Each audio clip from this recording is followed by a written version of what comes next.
Salut les custers, aujourd'hui on va voir comment créer un objectif indestructible. C'est parti. The Quest.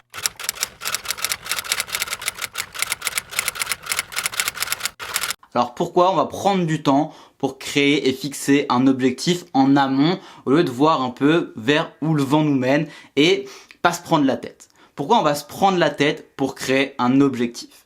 Je dirais la raison principale, c'est pour avoir de la clarté. Si on sait où on va, si on sait le point final vers lequel on veut tendre, on ne sait pas forcément le chemin, mais au moins si on détermine vers où on veut aller, on se sentira beaucoup plus clair dans notre tête et ça sera vraiment beaucoup plus apaisant et beaucoup moins stressant que si on n'avait pas fixé la destination vers laquelle on veut tendre. C'est vraiment le point, je dirais, fondamental sur pourquoi fixer précisément et clairement un objectif. C'est aussi important pour programmer notre chemin. Si on ne sait pas où est-ce qu'est la finalité, vers où on va, forcément, sur notre chemin, ce sera compliqué de déterminer les différentes tâches. On saura sûrement même pas par où commencer. En général, une bonne partie du temps, quand on ne sait pas par où commencer, quand on ne sait pas comment commencer les actions, c'est souvent qu'on n'a pas déterminé exactement là où on veut aller. Donc ce que je vous invite vraiment à faire, c'est déterminer un objectif aussi pour ça, pour pouvoir programmer plus clairement et être moins perdu au niveau du chemin, pour programmer beaucoup plus facilement les différentes tâches que vous devez faire dans votre journée, à la semaine, au mois, aux 3 mois, voire à l'année.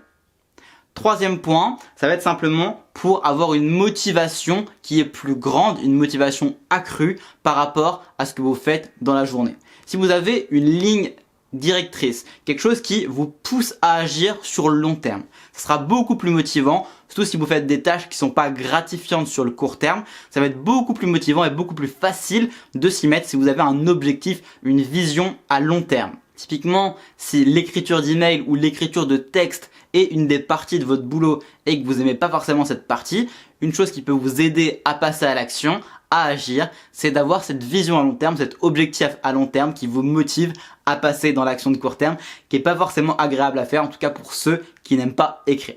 Et ça marche pour tout type d'objectif et tout type d'action. Par où commencer pour déterminer son objectif et pour construire l'intitulé et son objectif de manière générale? Pour commencer, la première étape, je dirais, ça va être de déterminer un objectif unique. Faut pas que vous soyez sur 3 objectifs, 10 objectifs en même temps. En tout cas, pas 10 gros objectifs. Un seul gros objectif général qui va vous motiver, qui va vous driver, une mission de vie, on pourrait appeler ça. Il faut qu'elle soit, du coup, spécifique et unique. Le deuxième point, ça va être qu'il faut avoir des indicateurs pour savoir si vous avancez par rapport à l'atteinte de cet objectif. Typiquement, ça peut être si votre objectif c'est d'être meilleur footballeur, et ben il va falloir du coup compter le nombre de buts pour atteindre l'objectif ultime qui peut être d'être le meilleur joueur de foot de votre section, etc., etc. Donc, fixez un objectif chiffré ou un indicateur chiffré par rapport à l'atteinte de votre objectif. Il faut absolument que vous sachiez clairement si vous avancez ou non vers votre objectif et à peu près où vous en êtes dans l'atteinte de votre objectif. Troisième point, je vous conseille de définir dans l'objectif une échéance de temps.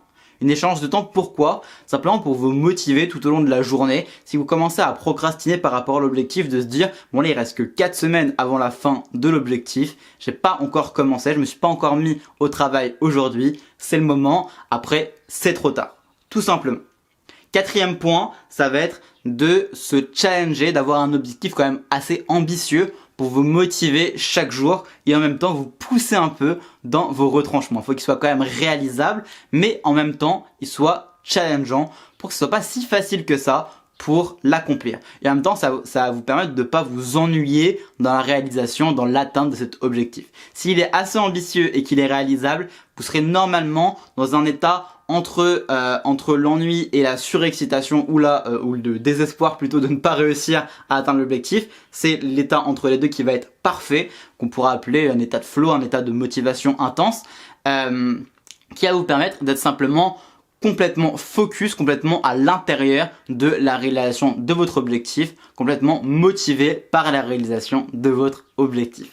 Cinquième point, ça va être simplement de structurer les différentes moyennes étapes pour atteindre l'objectif. Donc essayez de mettre des paliers, de découper, de cruncher l'objectif pour que vous déterminiez déjà des grandes étapes à faire et essayez encore de découper à l'intérieur de ces moyennes étapes différentes tâches qui se répètent par exemple pour comprendre à peu près de quoi l'objectif a l'air de manière un peu plus globale que justement uniquement l'objectif global.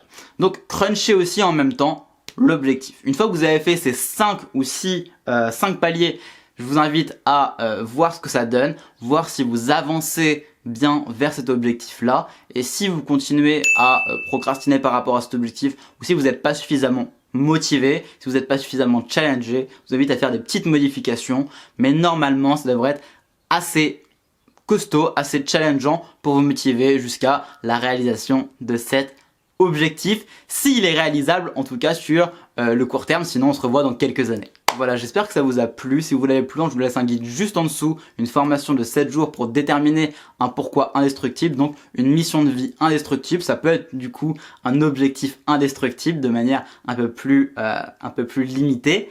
Je vous laisse un lien juste en dessous ou juste au-dessus selon la plateforme sur laquelle vous regardez la vidéo. N'oubliez pas que la transformation découle de l'action. C'était Gotha, à demain, ciao.